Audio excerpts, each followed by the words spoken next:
नमस्कार, मी doctor Bharati Madvai, Vedsparsh Ayurved cardiac hospital आणि रिसर्च सेंटरची संचालिका. बघा, बऱ्याच जणांना वाटतं की मॅडम अभ्यंग केलं म्हणजे अगदी वाताचं शमन होतं का, वायू संपतो का? तर मुळीच नाही. कारण आयुर्वेद संहितांमध्ये पंचकर्माची व्याख्या सांगताना सांगितलेलं आहे की दोषा कदाचित कुप्यंती जिता लंघन पाचने, दोषा कदाचित कुप्यंती जिता लंघन पाचने, जिता संशोधनेर्यतु न तेषा पुनरुद्भवा.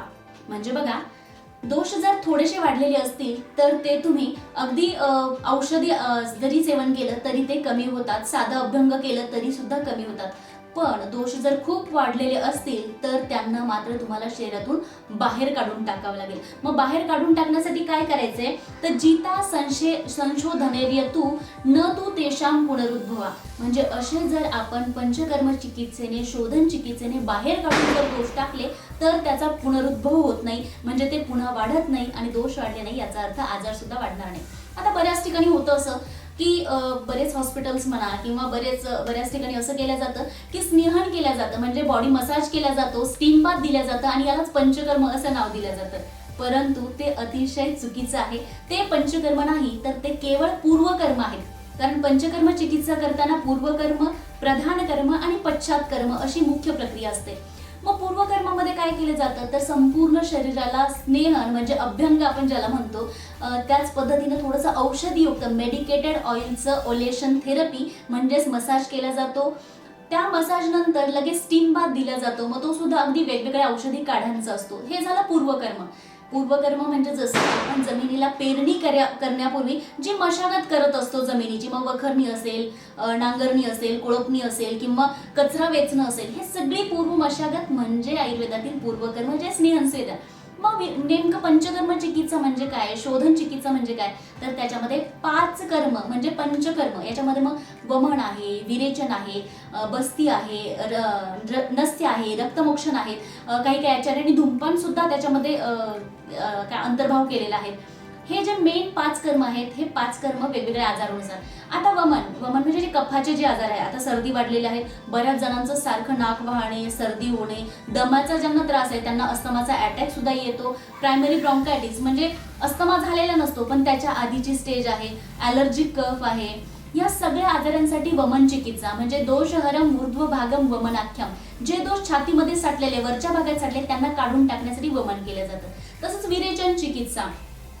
आता वमन चिकित्सा ही खरं तर वसंत ऋतूमध्ये म्हणजे फेब्रुवारीच्या पंधरवाड्यापासून चालू केल्या जाते. तसंच विरेचन चिकित्सा प्रत्येक पंचकर्म चिकित्सेमध्ये प्रत्येक कर्माचा एक कालावधी सांगितलेला आहे. आता विरेचन चिकित्सा कधी केल्या जाते? तर अगदी शरद ऋतू, आता शारदीय पौर्णिमा झाली, कोजागिरी पौर्णिमा झाली, भरपूर दूध पिऊन आपण मृद विरेचन केलेलं आहे. परंतु त्यासोबतच विरेचन चिकित्सा तेव्हापासून सुरू होते तर अगदी आताच्या कालावधीमध्ये, अगदी दिवाळी झाल्यानंतर जितके दिवस थंडी पडलेली आहे, जितके दिवस पित्ताची वृद्धी झाली, तितके दिवस आपण विरेचन करू शकतो.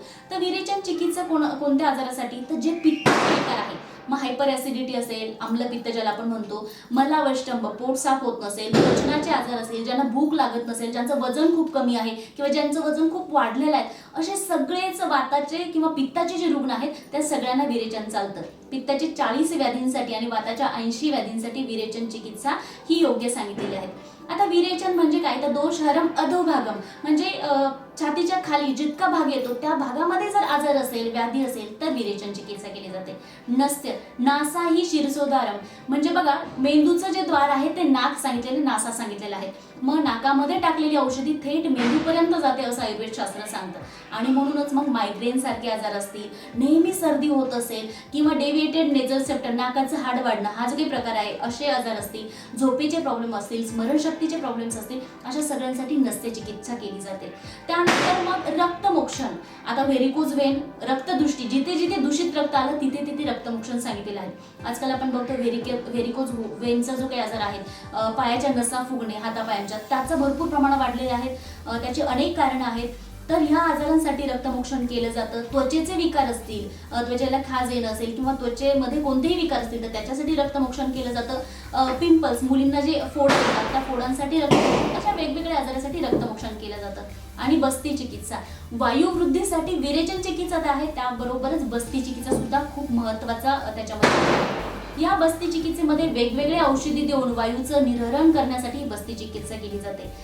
मोठ्या आतड्यांना साफ करण्यासाठी सुद्धा केली जाते. याच्यामध्ये अनेक बस्तीचे अनेक प्रकारे, मग शोधन बस्ती, काल बस्ती, योग बस्ती, वेगवेगळे प्रकारे. पण रुटीन अगदी ज्याचा मात्रेचा विचार केला जात नाही ती म्हणजे मात्रा बस्ती, जी कमी मात्रेत दिली जाते, ती जास्त दिवस दिली तरी चालते.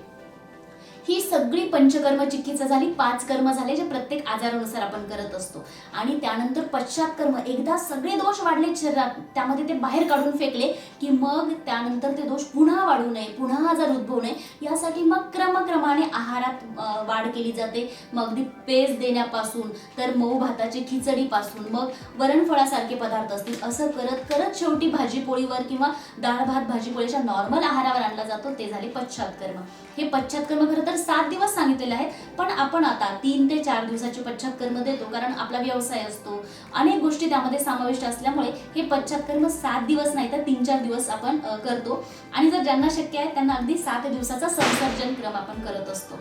तर ही संपूर्ण म्हणजे पूर्वकर्म, प्रधान कर्म, पश्चात कर्म, हे सगळी ट्रीटमेंट झाल्यानंतर दोषांचं एकदा का त्या आजारानुसार मूलतः त्याचं पूर्ण निर्हरण, पूर्णतः दोषांचा निचरा केला की पुन्हा तो आजार उद्भवत नाही आणि तो आजार शमन होतो. कसा शमन होतो तर न तू तेषां पुनरुद्भवा, म्हणजे पुन्हा होत नाही. बरेच रुग्ण विचारतात की आता पंचकर्म झालं, माझा वाताचा आजार संपला, आता पुन्हा वाढू नये यासाठी काय करायचं, तर पुन्हा वाढू नये म्हणजे खरं तर शोधन चिकित्सा केली की आजार पुन्हा वाढतच नाही, पण पुन्हा वाढू नये यासाठी मग काही आहार विहारातील पथ्य अपथ्य असतात, ते त्या आजारानुसार आपण रुग्णांना सांगत असतो. तर हे झालं पंचकर्म चिकित्सा. अभ्यंगाबरोबरच पंचकर्म चिकित्सेवर आपण माहिती दिलेली आहे. मग आता जो दिवाळीचा सीझन आहे, तर दिवाळीच्या सीझन मध्ये काय करायचंय, अभ्यंग तर करायचंच आहे, परंतु याच्यामध्ये ज्यांना संधिवात आहे, आमवात आहे, वात रक्त आहेत, ज्यांना भरपूर ऍसिडिटी आहे, पित्ताचा आजार आहेत, ज्यांचे नेहमी हातपाय दुखत असतात, कुठलाच वाताचा नाही मात्र हातपाय सारखे दुखत असतात, असे रुग्ण झाले. ज्यांना शरीरात दोष वाढलेले आहेत. आता दोष वाढले कसं ओळखायचं, तर आपली जीभ जी आहे ती पांढरी झालेली असते, केस गळायला सुरुवात झालेली असते, सारखं अंग दुखत असतं, कंटाळा आलेला असतो, काही करण्याची इच्छा नसते, नैराश्य आलेलं असतं, झोपेचा प्रॉब्लेम सुरू होतात. हे सगळे प्रॉब्लेम म्हणजे आपल्या शरीरामध्ये कुठला ना कुठला दोष वाढलेला आहे. मग हा दोष वाढलेला कमी करायचा असेल तर या दोषांचं निर्हरण करावं लागेल, या दोषांना बाहेर टाकावं लागेल. आणि हे दोष एकदा का बाहेर टाकले म्हणजेच आपल्याला पंचकर्म चिकित्सा. मग या सीझन मध्ये कोणती करायची, तर इथे जर शक्य झालं तर बस्ती आणि विरेचन चिकित्सा जर आपण केली तर पूर्ण शरीराचं डिटॉक्सिफिकेशन होतं, सगळे दोष शरीरातून बाहेर काढून टाकले जातात. आणि एकदा का दोष बाहेर काढून टाकले की पुन्हा त्या दोषांचं शमन होतं आणि ते पुन्हा आजार उद्भवत नाही. तर चला तर मग पुन्हा एकदा दिवाळीच्या सगळ्यांना शुभेच्छा देते. आणि अभ्यंग चिकित्सेबरोबरच आपलं शरीर पंचकर्म चिकित्सेने एकदा शुद्ध करून घ्या. म्हणजे जसं आपली गाडी आपण सर्व्हिसिंग करत असतो दर 2-4 महिन्याला, जेणेकरून गाडी खडखड वाजत नाही, गाडीचा आवाज येत नाही, तसंच आपली बॉडी सुद्धा सर्व्हिसिंग करण्याची गरज आहे. आणि ती बॉडी सर्व्हिसिंग करणं म्हणजेच पंचकर्म चिकित्सा. पुन्हा एकदा दिवाळीच्या सगळ्यांना खूप शुभेच्छा. भरपूर अभ्यंग करा. अगदी नाही जमलं तर कमीत कमी पायाला आणि नाभीवर अभ्यंग नक्कीच करा, जेणेकरून तुमचं वार्धक्य जे आहे ते पुढे ढकललं जातं, वार्धक्य उशिरा येतं. अभ्यंगाचे अनेक फायदे आहेत. डॉक्टर भारती मडभाई यूट्यूब चॅनलच्या अभ्यंग आणि दिवाळी याचा संबंध यावर मी पूर्ण डिटेल व्हिडिओ बनवलेला आहे, तो नक्कीच पहा. तुम्हाला आपले जे व्हिडिओज आहेत ते आवडत असतील, आरोग्याची माहिती जर आवडत असेल तर लाईक नक्कीच करा आणि चॅनलला सबस्क्राईब आतापर्यंत केलं नसेल तर नक्कीच करा.